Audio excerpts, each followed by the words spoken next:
You're listening to Masters Decoded podcast series. I'm your host and the chief decoder, Anis Merchant.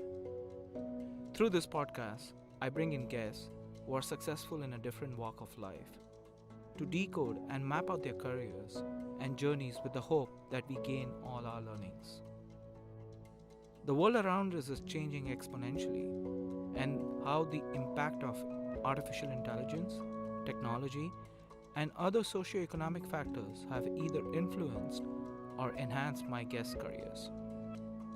My next guest on today's episode is Dr. Rohini Srivathsa. I have known Rohini for the last few years, and both of us, along with 16 other esteemed industry experts, collaborated to write chapters in Wiley Black Book of Exponential Technologies in 2018. Rohini currently serves as a National Technology Officer for Microsoft India. In her role, she is responsible for helping Microsoft's customers, partners, and the government to drive innovation and growth through technology intensity in the age of Industry 4.0. Her 25 plus years career spans business and technology with strategy business consulting at Boston Consulting Group and IBM Global Business Services. In addition to this, she has donned the hat of operations and sales at startups, as well as an R&D role at AT&T Bell Laboratories. In addition to the Wiley Innovation Advisory Council, Rohini is also on the Advisory Council of the ECE department at Carnegie Mellon University and serves on the Scientific Advisory Committee for NM-ICPS Department of Science and Technology, Government of India. She was recognized among the top 10 most influential analytics leaders in India in 2019 by Analytics India magazine. Rohini holds an MBA from Wharton and earned her PhD in computer engineering from my favorite, UT Austin. Hi Rohini, welcome to Masters Decoded podcast series. Thank you for taking time out from your busy schedule. Thank you, Anish. Looking forward. Thank you for having me. Rohini, your role as a National Technology Officer for one of the most valuable companies in the world, which is Microsoft, what do you define your role as? Yeah, get asked that question quite a bit. I think, my role is helping our customers, partners think about technology as to how technology can help them innovate, grow today and in the future. Okay. And the word national inside that has a significance because, in many respects, what I do, I keep the country's interests pretty high up there in my mind. Okay. So whatever I do has applicability or other impact at the country level. Why was this role formed within Microsoft specifically to create an India story? Is that the background?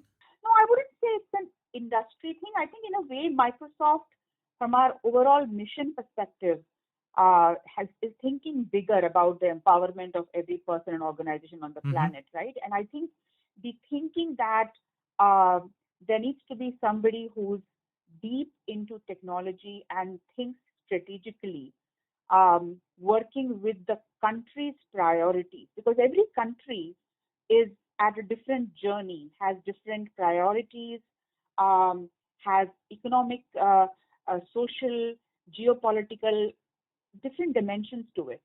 Right. And so, like countries are looking at large corporations like Microsoft as multinational and cross-boundary, almost as global entities. Microsoft is saying, let's look at every country and work with that country's interests in mind. That makes sure that we are helping not just our customers who may be local, multinational, government partners, etc., but also thinking about what can we do as an organization, as a global organization, to help the country achieve its aspirations and dreams. Impressive. So let's dial back a little bit. And I have looked at your profile on LinkedIn. You have completed a PhD, you've completed an MBA, and from very premium institutes. Was this all planned, like from an education perspective, that you will have your postgraduate done, you will do your thesis on a specific area? Was this all planned, or did you build upon it as you moved on within your education space?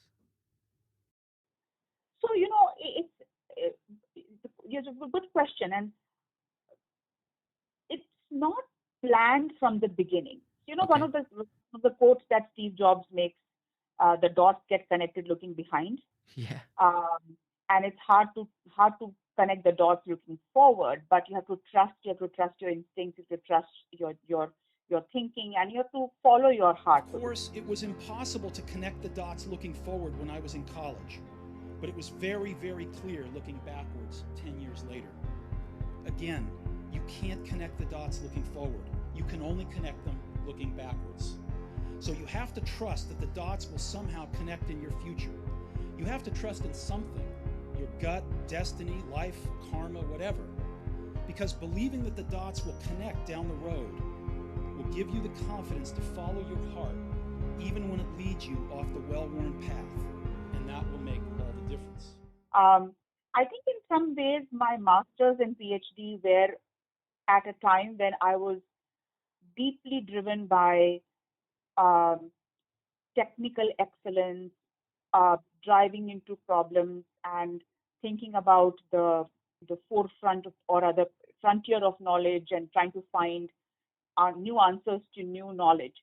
Um, I think in some ways that also was a part of my seeking excellence. I think that was an early part of my career. Now, MBA came later, Yeah. when after some time I would say realized or felt about myself that I have changed as a person, meaning I have changed as to uh, both in terms of uh, what I get excited about, Mm-hmm. what I think I'm good at, and the framework of the impact I'd like to make. So the short answer would be, it's not planned ahead of time. It's along the way. I feel like I've been reasonably honest with myself as to how I'm evolving, and what I'm good at, what I'm not so good at, Okay. and the the openness to possibilities, right? For example, I mean, when I went for my MBA, quite late in life, Mm-hmm. um, for me, it's not been a challenge to say, okay, you know what, now should I take a different step altogether? It's been a bit of an adventure, and I've not been afraid of taking that risk and reinventing myself completely. Um, Now, so looking back, I can say that yes, wow, in my current role, the fact that I've worked in R&D, and the fact that I've worked in the business and strategy area, those are beautifully coming together. But like I said, those are dots connecting looking backwards. Very Right, interesting. Now, right. that's a very relatable quote to your career specifically. And your research topic was around system level modeling, which I'm sure is very much relevant in the age of IoT and the age, like, as you said, the dot connecting backwards. Yes. You might have not thought at that time. I'm sure you were passionate about it, and that's why the thesis was around that. But now, when you look back, you say, yes, it's helping you today in your role. Yes, yes. And it's like you said, right?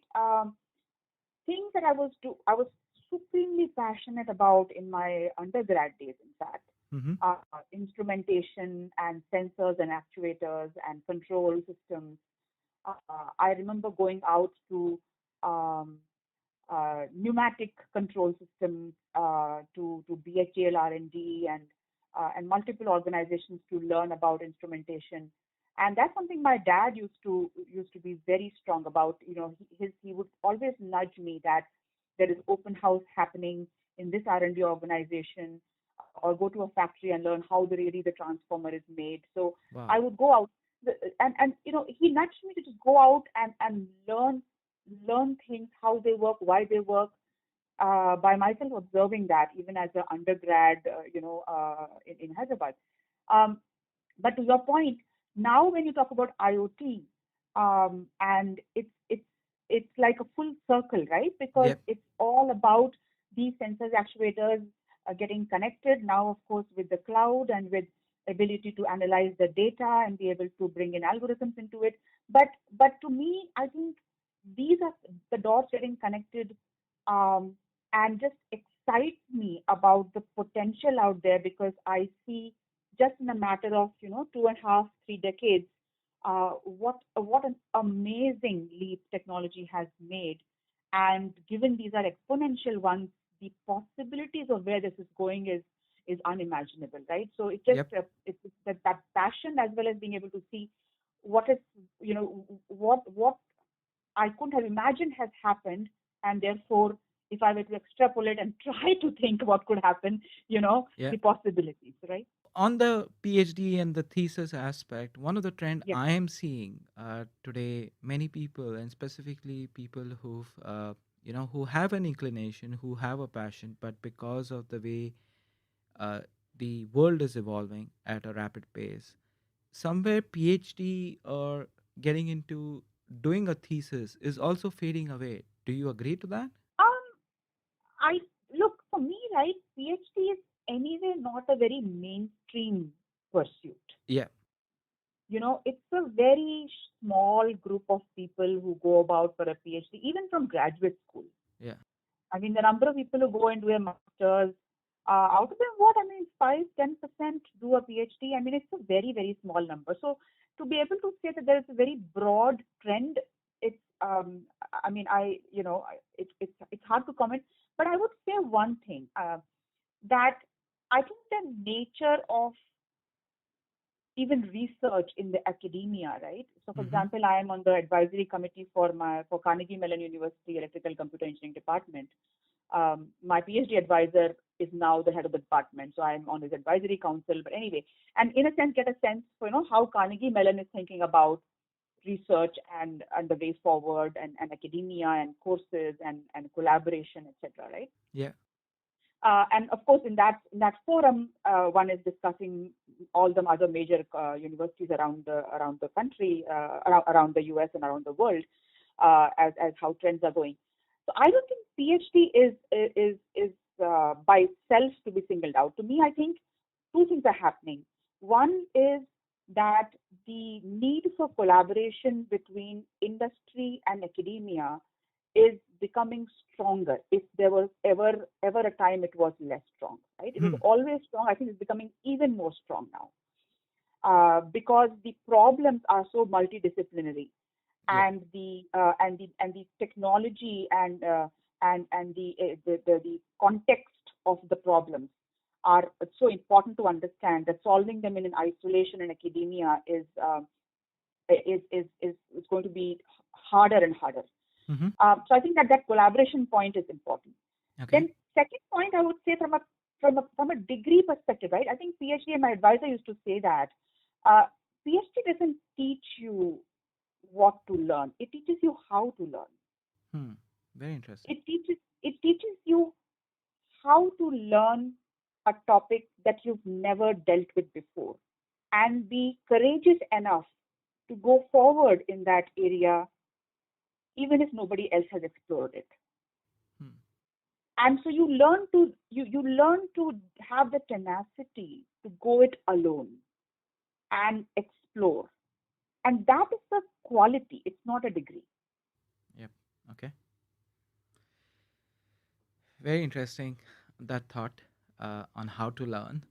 By the way, just a side note, your master's and your postgraduate or your PhD has been done from one of the colleges, and specifically the city which is very near and dear to me is Austin. Uh, Hmm. I've been going to that city for almost 16 years now. Oh, really? Yeah, it's my favorite city in the world. Yes. Yeah, it's like home away from home for me. I can Yes. just take a car and don't need any GPS anymore to move around in Yes. that city. And just seeing that city evolve too over the last 16 years, so which is Hmm. impressive. Yeah. So talking about Austin, it almost feels from a personal life, you've been a Bedouin who've moved around a lot. Uh, Hmm. you've, for your masters and your PhD, you were in US, you worked briefly, you came back to India, then you went back, and now you're back in India. How's that experience been like? You've seen going to US, working there, studying, and then working, and then coming back to India, working over here, and then going back, and then coming back. I'm sure you've seen certain transient nature of work and how people look at people change also over a period of time in the last so many years of your professional career? Yeah, so actually, let me just correct you because I studied and worked in the US, Yeah. and then we moved back in 2006. Okay. There was not another transition happening. There was no transition done more in the middle. So I Okay. was working there. But the point you make, I think what you picked up is an important one. That sometime around my Wharton days, I would say, Mm-hmm. is when I began to, maybe about almost like 2000 time frame. I began to get more and more entrenched into what was happening in India. So the point that you picked up, right? The summer of 2002, I spent in Bangalore Okay. with ICICI Venture, working in the venture capital community and the Mm-hmm. startup community. Mm-hmm. So that was a summer thing. But the point is that pretty much from late part of 2001 at Wharton, I was working on an engagement for the Mahindra Group, in fact, in India, um, helping them think through some new area they were looking to venture into at that point. Okay. And then the ICICI venture, and then of course the company I joined. So there was a very big element starting at that time, even before 2006 when I moved to India, that almost 5-6 year time period where I was deeply entrenched into what was going on in India, Hmm. either by working myself directly here or as I said, a consulting engagement, etc. And so for me, what India was transforming into, and the whole rise of the young generation, the mobile phone and the possibilities, mind shift change, the startups, um, all that was very high in my mind for almost 5-6 years before I actually moved back. Okay. And the funny thing is that I moved back, uh, even though now again the dots connecting backwards, right? Yeah. It's not like I was in 2006 thinking that, let's move to India. Hmm. But because of this primer happening in my background, when in 2006 the opportunity came for both me and my husband to think about, we've been thinking about, here's an opportunity, let's go and make it happen. We jumped at it literally very, very quickly. In a couple of months, we just jumped and we moved. Okay. But the point I'm making is that I think that primer was going on for some time, and in many ways the promise of India, or what could be done in India and what it meant, the transformation of the country, we were plugged into it for quite a while. And keeping that promise of India, I see that in your current role, I do follow you on LinkedIn. You do talk a lot about the socioeconomic projects which you're taking on as well as part of your current role. Am I right Hmm. in saying that? Hmm. So, Yes, yes. how do you define a project to pick up on? Is it corporate led or is it something which you drive personally? So look, everything that we do as an organization is touching, and given the breadth and length of Microsoft, we Hmm. are working across uh, corporates and startups, small medium businesses, governments, partners, developers, all over the place, right? So I think in many ways the gamut is, and the canvas is large enough that one has to be impact focused as Right. to where one wants to make an impact, because otherwise you will be rather dissipated. Mm-hmm. So one of the things which I drive is AI related initiatives, and these are at the country level, and wherein I'm looking at, of course, working with our customers and partners on their digital transformation and data, and thinking about how AI can help them improve their customer experiences and their employee and productivity and everything. But I'm also looking at how to work with government, how to work with industry bodies, how to Mm-hmm. make sure that from an understanding perspective, AI is thought about as a technology, but beyond that, from a holistic perspective, also thought about from responsibility. Okay. Because as you know, the far-fetching or other deep impact of AI as a technology needs to be also considered to and say, is the technology being fair? Is there transparency? So all the aspects of responsible AI become part of how I think about engaging with customers, and then of course, as I said, with governments in terms of thinking and policies. Uh, and to your point about the social impact, Yes. uh, within the same framework, there are clearly as a focus on AI. AI will have an impact on jobs. It will have an impact on the kind of skills people will need. Yep. And that becomes a huge focus for us across K-12 education to colleges to business school and of course in the working community among the developers and business leaders. So that's an important area of focus for us to understand to help skill up and increase employability and digital skills.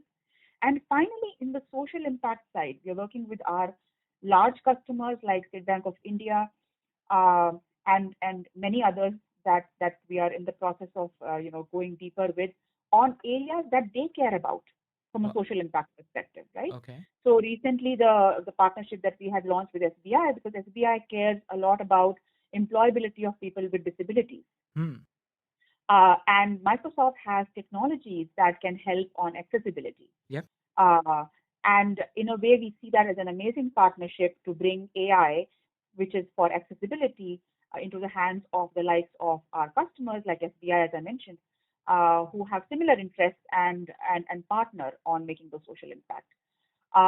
Similarly, there are there's work happening on people who do social entrepreneurship. Mm-hmm. So we recently launched a global social entrepreneurship program, and in India, the partnership is with Accenture, Okay. wherein we are working with entrepreneurs who are working, for example, on sustainable farming, on water issues, on disability issues that are that these are not just CSR projects; these are more social entrepreneurship projects. And how can our technology help them? So it's a whole range of things. Now, today in the world of COVID, Yeah. we've made a pivot pretty strongly, Anis, because at the end of the day, this is a time that is going to be and it continues to be something where we need to be very appreciative of what the challenges are today. Yes. And so while these programs, as I mentioned earlier, were going on, we have strongly pivoted to help the healthcare sector, the education sector, and government on leveraging AI and other technologies for quick response in terms of bot technologies, in terms of collaboration technologies that Microsoft has, in terms of helping teachers connect with students, healthcare bots which we have launched with Apollo to help in terms of self-diagnosis. So we Yeah. have taken a strong pivot to help the country on the COVID-19 front, and it's happening globally. We are also working with the Principal Science Advisor's Office on helping in science and technology research towards the testing and vaccines. So it's a long answer, but I think what happens is there's a strategic view and then there's an immediate response tactical view where we say, okay, we've got these happening, but today this is what the country needs. So you've had an amazing exposure in your current role and previously as well, and working with companies like BCG and IBM and quite a few of, and your first one, which is AT&T Bell Laboratories. Mm-hmm. Do you see a common thread between them, like between those organizations and your current organization? Yeah, it's an interesting question. I think I don't know if there is a common thread across organizations, but perhaps my role has had more of a common thread. I think the common thread has been um, about thinking on or helping on topics which are strategic and Hmm. transformative, Hmm. and will impact in a big way uh, today, but actually the impact is much more in the next horizon, right? So I think there has been a strong theme of helping customers, partners prepare for what's coming, Okay. and like if I look at my research work, right? Research is always thinking about how to prepare, how to solve problems which are just at the horizon, because that's what you're solving new challenges for us, because my area of research was in semiconductors, and it was solving um, modeling and analysis problems for very deep submicron semiconductor devices, which are being designed and developed for, right? It's the next generation of devices. What's being produced today, what you may have in your computer, in your PC, or in your mobile phone, whatever the next generation is problems to solve to make those happen, right? And same thing, BCG, helping customers, helping clients think about how they need to transform to be ready for the future, right? Okay. And IBM also, my work was very much thinking about how initially how analytics and in those, even in 2010, right? IBM was going through this whole smart commerce things, and while analytics was not top of mind, my job was to help prepare with IBM's thinking and offerings. In fact, I worked in cloud for business model innovation in 2011. Wow. Right? Okay. And we had published something which is quite groundbreaking on how will cloud change business models. Right? So again, the same theme of looking at technologies and trends and understanding what is the big impact they will have strategically. And that's what's happening now. So you asked an interesting question about how the dots have gotten connected. I see this theme that I've been driven by roles which help me make that big impact, which are strategic in nature, and fundamental thinking is required to make them to reality. But what does it take to think strategically and think bigger and think in the future? Because there are many people, I'm sure, who do struggle when they're given such opportunities to perform. Uh, and because the future is unknown, and it's clearly with the current scenario, it has proved that the future is completely unpredictable. How do you Very get true. into that mindset? Any tips and tricks? You've been in that role for a long time. Yeah, it's a very good thought. I think, look, Anis, I mean, I would say that I don't think it's a silver bullet, but I feel like I've always been very, and continue to be very childlike curious. Okay. And I mean, my kids laugh at how excited I get about, Okay. small things. And for example, there's a video by Hans Rosling on data science, Yes. and many of us would have seen it. And I just feel wondrous with the possibilities. So I think that the curiosity and the willingness to learn and be open to possibilities, I think has been a thread that I continue to thrive on. And clearly, the learning part, we all know that one has to keep learning. Yeah. But I think one thing gets important after some point is that you have to be willing to take some calculated risks. And you have to be willing to follow your heart a little bit. Okay. Because I'll tell you, about 4 years back, so I'm looking at 2015 time frame. Okay. And I was CTO at Dhanalakshmi, and of course we were doing some incredible things there on building the technology platform in financial inclusion. And in my mind, yes, I was interested in the whole IT transformation, but I began to feel that this data stuff I used to work on way back in the mid 90s. This is going to be big. And it's going to be the thing that will run. And I don't know if I put it in those words in my head, but it was a large enough voice in my mind that I actually said, you know what, I want to go into this field back again. I used to be technically deep into this field. I've done research in this field.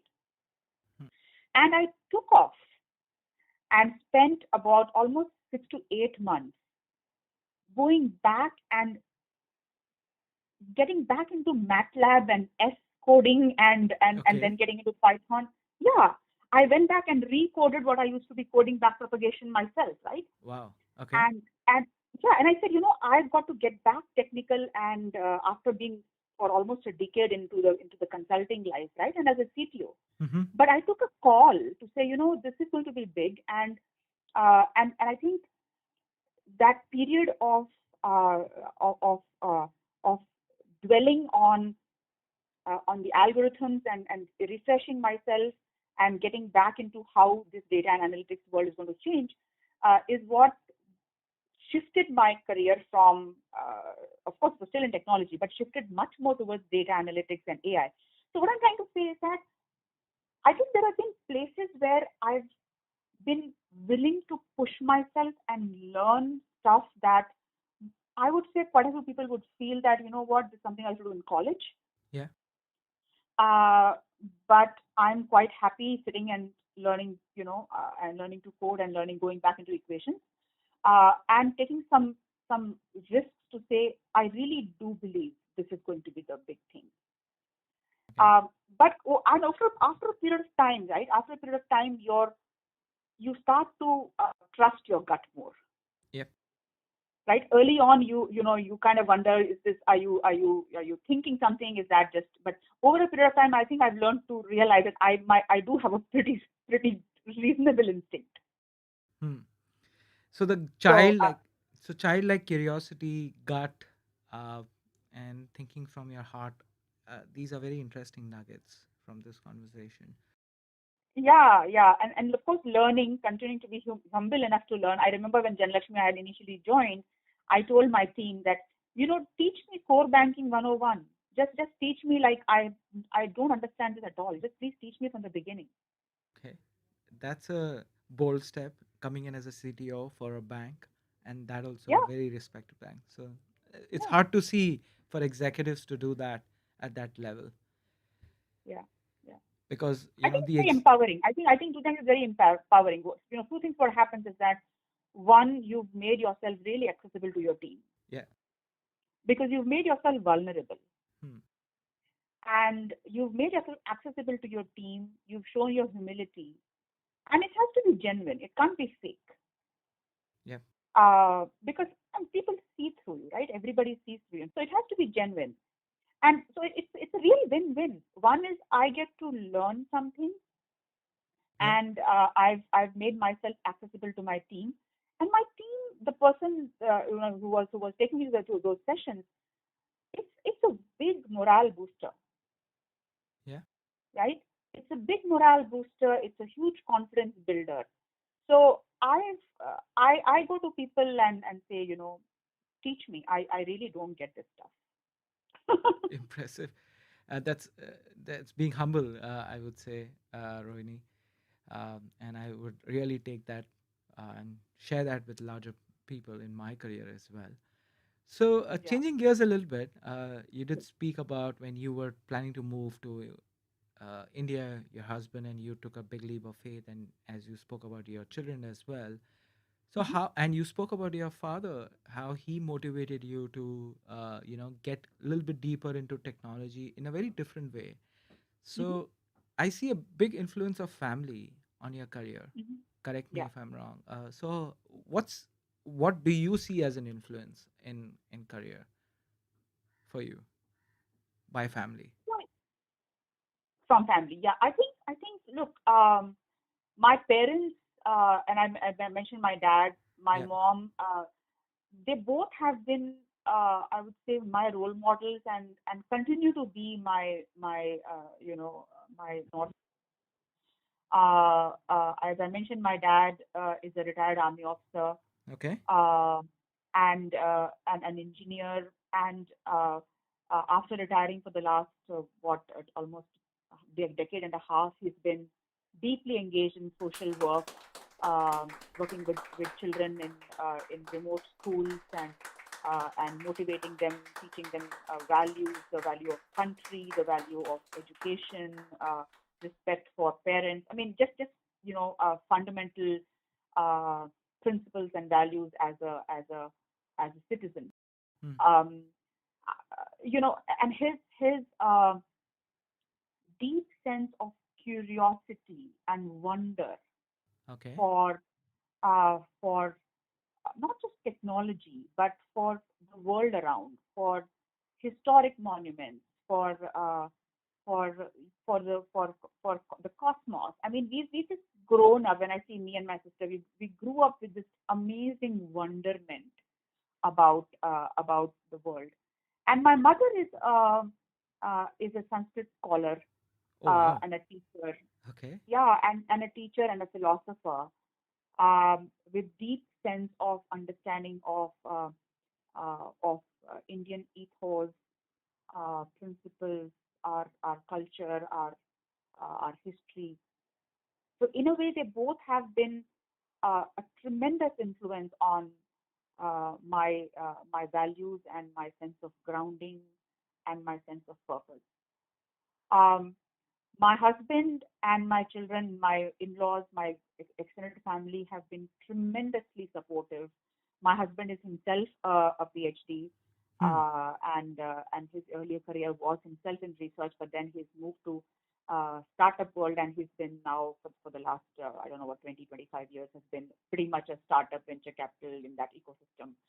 Um, so very differently built than from me, but we both have been very respectful of each other's career passions and pursuits, and really our partnership has what has made both of us thrive and help each other grow. So tremendous, and my in-laws, I have to say, my mother-in-law, father-in-law. I mean, I've just had tremendous support and belief from my family. So I think in that way, I'm very blessed, and I think it's also important for people to realize that this is not a lonely journey. This is a journey Definitely. that does require a whole family support, and and without that, this doesn't work. So yeah, hugely indebted to my parents and my larger family. So, would you consider your parents, both mother and father, as your mentors, or do you have a professional mentor too? So I think, look,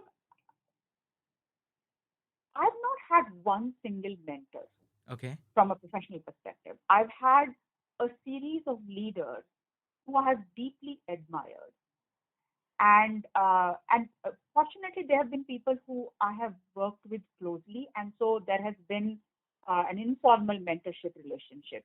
Hmm. I've not really gone in for like a formal mentorship relationship as such. Okay. Um, but I think the leaders that have inspired me are people who are, I think of this as kind of a two by two matrix. Hmm. Um, and the people who've inspired me, and there are very few of such people, people who inspired me are good on both dimensions of this matrix. And the matrix is about the head and the heart. Okay.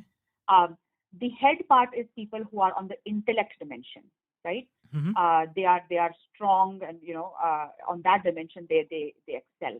The heart dimension, I think I've come to appreciate over the last maybe 10-15 years much more, and therefore have again connected the dots with people who inspired me early on, even though I had not consciously realized why they inspired me. The heart dimension is people who are high on empathy, on compassion, on purpose, on just the um, personal um, charisma, if you will, right? Okay. So I think this is head and heart. And so what you do in this two by two matrix, right? You're looking for people who are in the top right quadrant as That is usual, correct. right? So the people who have been on this top right, with have high intellect and yet have really big hearted people, very few are, and those are really rare people, Rare by the way, people. Yeah, I right? was wondering, like, I would love to know them who are there in the top quadrant. Who Yeah, are they are very rare people, but I've been so blessed to have a few of them in my life, nice. and Okay. they have been my north stars. They have held me from a support perspective in moments where I've been struggling or I've faced my challenges, and whether they've been formally a mentor or not, they have been the ones who I've thought about, looked up to, and drawn inspiration from. Hmm. And my parents, as I mentioned earlier, have always been that anchor, right? Yep. The values and purpose and and what makes me who I am. is all because of my parents. But in my professional life, I've looked at these people with high dimension on both intellect and heart, who I've drawn inspiration from, and I think of these people as just really exceptional people who I continue to be in touch with. Whether it's my first boss at AT&T Bell Labs, now it's what 25 years, Yeah. right? I'm still very much in touch with him. I still do meet him. His daughters are all grown up and doing extremely well, have their own families, but very much in touch with him because of this point that it was Dr. Kishore Singhal at AT&T Bell Labs. Just a tremendous. In fact, his book is a required reading or a Bible for people who work on circuit simulation. But a person with a tremendous vision and heart. So there are, other than Dr. Kishore Singhal, there are many others who I have found along the way, but not that many. Like I said, right? Yeah, it There are is few, but difficult. they are the ones who I look up to and draw inspiration from. In fact, you have a great leader who's leading the company which you work for. Uh, Yes, I'll really look up to him, although I don't get to work with him. But yes, I'm an avid follower of Satya on yes, his thoughts and his perspectives. So, yes. and I No, do you see, got it exactly right. yeah, I mean, Satya is like that, and I have to say, Microsoft India leader Anant is also like that. okay, you know I mean, I think Satya, of course, we are fortunate to have a leader like Satya leading Microsoft globally, and he was here in India recently. yes, Had a chance to interact with him. Clearly, as I said, right, that high dimension of intellect combined with high degree of empathy and authenticity. yeah, Authenticity. Uh, that authenticity is when a person reacts without having that instantaneous moment to think, right? mm-hmm, It's who they are at the core. yeah, That authenticity comes out from Satya, and like I said, that's the kind of people I'm deeply inspired by, and I, yes. get drawn to, and would go all out, working for them, helping them be successful and be part of their journey. Anybody who asks me for a book reference, I always say read, hit, refresh. I think that will Yes, just change people's perspective. yes, absolutely, absolutely. Yeah. So, And, talking a little bit something which you mentioned during this conversation, Rohini, and it ties into this topic which you just finished, mhm, is you are on the board of advisors, if I heard it right, with Carnegie Mellon, and you mhm, also are a visiting faculty with Indian School of Business, mhm, and you do get exposure to a lot of students and the mhm. student community. What's been your perspective of how that community is evolving or changing in your mind from when you started back 20-25 years ago? Yeah, yeah. Yeah, so I think in many ways my interest in academia has been for some time. I've also taught part time or other as visiting in IIM Bangalore and Mm-hmm. IIM Lucknow. Um, Also, couple of about 2 years back, MIT had an online thing on business strategy and the implications of artificial intelligence. I was teaching there as well. So in a way, that interest of staying connected to the world of students and learning and research in some ways has been part of my career. To your point, uh, I think the so in my mind, students um, have lot more opportunities today, Yeah. um, And and choices. uh, and choices, lot more choices and opportunities today. And even when I look at high school students looking to go into college, right? And my Mm-hmm. daughter is right now an undergrad at Stanford, and and I do keep a track of how her friends and etc. have thought about the choices, the opportunities are tremendous, and I feel very enthusiastic and upbeat about students being open-minded about what they want to pursue. Hmm. Um, and that's a great thing, and because it's absolutely needed. Because the world we are going into, problems are not going to be defined by mechanical engineering and astrophysics, or or life sciences. They are going to require people who can think across traditional boundaries. Yes. So the ability to think about data, whether it is in genetics or whether it is in marine biology, right? I mean, across the world, right? It's going to be needed, and people who are able to think beyond sort of boundaries of subjects as human beings have defined it Mm-hmm. will do well. Yep. And I see that happening. I would want it to happen more and more. And therefore, to your point, when students go after um, the name of a topic like artificial intelligence because it seems to be, top of mind, and is getting a lot of attention, I also caution them to Mm-hmm. learn the skills which will be required beyond the hype. What I Okay. mean by that is, uh, to do artificial intelligence research, you have to know signal processing, you have to know statistics, Yeah. you have to know control systems, linear algebra. You have to learn the concepts, and only then can you take the frontier of knowledge forward, even in artificial intelligence. Hmm. Because if you don't know how these algorithms are fundamentally, what are the assumptions behind them, if you don't understand what eigenvalues are, right? Yeah. You cannot use singular value decomposition, and you cannot actually think about linear systems in a holistic manner. So I tell students to really, one, focus on the concept as well, because the enamour or the blitz of these topics can be sometimes a little too glaring. Okay. And the second thing I encourage students to do is, is to learn both the current uh, topic they are on, but some areas that are expanding their purview. What I mean by that is, in the world we are going into, things like creativity, things like nonlinear thinking, things like connecting the dots, which are much more liberal arts or or humanities Elements. Yeah. thinking, right?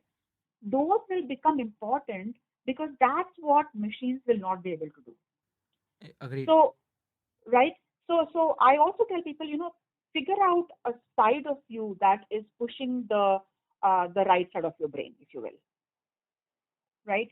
And learn those skills also, because you will need to be able to connect that creative side of you, that non-linear thinking side of you, that coming from the left field side of you, to the purely analytical, analytical skills. So a bunch of things. I think in many ways the requirements, the pressures on students and what all they need to learn is increasing, but they need to be focused about the fact that it's not a linear thing. You have to also look at, as I said, both left brain, right brain skills. The other final thing I would just point out here, Anis, on this topic is, you will have to go into learning in the student mode today, knowing that you will come back. Yeah. Very You'll well have said. to keep coming back, right? Yes. You, you'll have to keep. You're going to have multiple careers. Yeah. You're going to have to keep coming back. You're going to have to keep reinventing yourself. And that is quite different from the way at least we started at that point. Yeah. you know so I think these are three or four things. I mean, I would say three things. Maybe thinking about topics beyond the narrowed thing, as I said, Mm-hmm. thinking across multidisciplinary. Second is looking at your right brain skills as well, which are artistic, humanities related skills. And finally, the point about learning how to learn and coming back to learn. Very interesting. I always tell my kids, you should think about being an Alice who has a wonderland and who can keep going in and coming back, because the world of imagination should always keep continuing, and that will Yes. spark your interest forever. Yes, yes. And curiosity, as you said, right? Yeah. If you are able to kindle curiosity in your children, Yes. and that they are interested, oh wow, quantum physics, how does this really work, the quantum computing thing, Yeah. right? I mean, that curiosity will keep them alive, keep them energized to come back and learn again. They will need, because they will need to. Hmm. Beautiful thoughts, Rohini. Just last perspective from you. You've had a 2 decade plus professional career. Do you have a single favorite moment where you really cherish today also in your professional life? I've been fortunate, at least, to have many of them. Sure. Many of them have been very cherished moments. I feel very blessed. I've had a chance to be in institutions that are just uh, really privileged. AT&T Bell Labs, where I was initially starting my career. Uh, uh, you could run across Nobel laureates in the corridors, right? And Wow. Okay. very, very, very humble people. The thing about AT&T Bell Labs, Anish, was you you'll meet world experts there, but the mutual respect and the assumption that you also are very likely a world expert in your area, Mm-hmm. that was the going in hypothesis in any meeting. Okay. And I think that to me those are moments I really cherish. I remember when I first started my career. I'll probably just share that one story. Is Sure. again goes back to curiosities. Uh, when I first started, the first thing my manager told me is, Rohini, go around and talk to everybody in the lab and ask them what are they working on. Hmm. Now, this is the time where I'm looking at. So everybody in my group, they're all PhDs from Carnegie Mellon, Berkeley, MIT, you have you, right? They're all researchers in their respective fields. In fact, Yep. one of my teammates was a person called Love Grover, and if you follow quantum computing, Grover's algorithm is one of the top 2 or 3 algorithms Mm-hmm. in quantum computing. Yeah. And Love Grover used to work in my lab. Wow. Okay. So yeah, my manager had said to me, Rohini, go around the lab and ask people what are they working on. And so I would just actually go around, say, get some time with people. Of course, not in one day, right? Get some time with people and spend about an hour with each person, asking what are the problems you're working on, what are your challenges, and how are you going about it? What's your background? And I'm telling you, Anis, I think by the end of it, people in the lab were telling me that, Rohini, I think you know more about us as a team as to what we are working on than any one of us. Wow. Okay. But you must be like a Uh, child who must be just like is a candy in the candy store or a toy in a yeah, toy store, right? Like you're just pretty exploring much. different Yeah, toys. that's what I mean, right? This childlike curiosity thing, right? Yeah. It's really worked for me. Hmm. And by the end of it, like I said, I really knew more about what the lab was doing than anybody else in the lab. And one, I got to make friends. And I've given this advice to youngsters joining their jobs, and I even today when I meet with some of the just new joinees, and I tell them, keep that curiosity and ask people what are they working on. One, it really makes the other person feel good, Yeah. especially if you are authentic, Yeah. right? If you're authentic and you really show interest, and not just do some homework also, please, right? Yes. You just don't show up. What are you working on? Yeah, do some homework, do some real, be engaging and have a real conversation, right? Yeah. And do that, and then you are making it a fruitful engagement for both parties. Um, and I think that curiosity uh, in the very beginning was a great way for my manager to even onboard me, Hmm. um, and help me get to learn. And I think of that one of the real fond moments of my life, that I got to learn about what people are working on across the board. And I mentioned quantum computing. Some people are working on device physics. Some people are working on statistics. People are working on numerical algorithms, on sparse matrix solutions, on analog design. It was all over the place. But it was absolutely energizing. It's like the AI paradise today, I would say that word AI, but Yeah, AI was being done far many years ago. And I always say to many yeah, people that AI is not new. It's yeah, just that it's a yeah, new yeah, jargon which has come in, but it's been there yeah, since 1970s. yeah. Yeah, I mean, and I was privileged to be in a place like that, Anis. I was Yes. privileged to be in a place like that because, think about it, John Chambers. Yeah. who wrote the language S, which has become R, right? Yeah. John Chambers was a collaborator for my group, and I worked with John Chambers directly on the S language. That was my workhorse when I joined AT&T Bell Labs. So I was surrounded also by people who were really, world experts in their field. So to engage with them and at that level and be able to have those conversations and understand their perspective. In fact, recently an essay was there, 50 Years of Data Science by John Chambers and a few others from Bell Labs. I forward that to a lot of people to think about data science. What is behind the way you think when you think about from a data science way? And I was privileged in many ways to have those kind of opportunities. Now, I feel privileged to have a conversation with you today. And thanks a Mhm. lot for taking time out, Rohini. I think this conversation has been amazing. I'm sure the listeners who will be listening to it will definitely be wanting to reach out to you and try to learn more from you. So hopefully your mailboxes and your LinkedIn and other forms do not get flooded. But if they do, I'm sure you'll do your best to reach out to them back. So Thank you, Anis. thanks for Thank you for taking the the opportunity. I appreciate the time and I appreciate this really engaging conversation. And I want to congratulate you for doing this series because I think for people to learn that it's not a single path, it's not one journey that one can draw lessons from. It's everybody's own journey and it comes with ups and downs. And to face it or to charge through it with a sense of adventure. I really appreciate your doing this series. No, thanks a lot for taking your time. I really appreciate it and really thank you for those kind words. Thanks, Thanks. Rohini. Talk to you soon. Thank you. Bye-bye. Bye-bye. Thank you for listening in. And we close yet another episode of Masters Decoded. If you've enjoyed the episode, please, you can help us out by sharing it on social media. I would personally appreciate that. It's how we can reach more listeners, and the more listeners we have, the more awesome guests I can get in touch and convince to participate in these conversations that are a joy to have for me, and I hope they are a joy for you to listen as well.